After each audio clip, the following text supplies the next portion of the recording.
Salama Daoud, Mr. T, président du Power English Club. Ity misy vaovao tsara ho an'ny vahoakan'ny Tamatave. Natao an'ireo fitaiza-batana na mpanao fanatanjahantena. Voalohany fanontaniana, efa nanao fanatanjahantena ve ianao kanefa tsy tody amin'ny tanjona tianao tratrarina? Faharoa, te hahazo forme tsara ve ianao kanefa tsy mety tonga amin'izay tanjona tianao tratrarina izay? Ity zany misy vahaolana azo antoka ho anareo. Misy ny coach international izay certifié tao amin'ny académie internationale anisan'ny tsara indrindra any Londres. Tsy izay zany fa Raddy Pierce.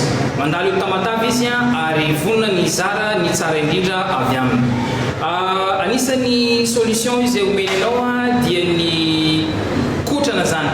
20% sport ary 80% technique.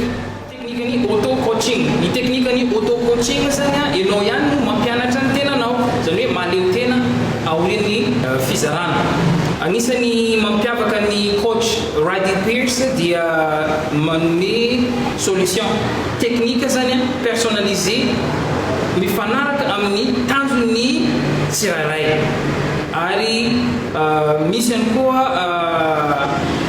toromarika fisorohana ny aretina isan-karazany mety hitranga vokatry ny fikotranana sy ny régime alimentaire. Izay ny azo ambara mahakasika an'iny ka raha liana zany ianao amin'izay fizarana natao toy izay dia aza misalasala tongava aty amin'ny GLG Hotel ampitany FJKM Betel.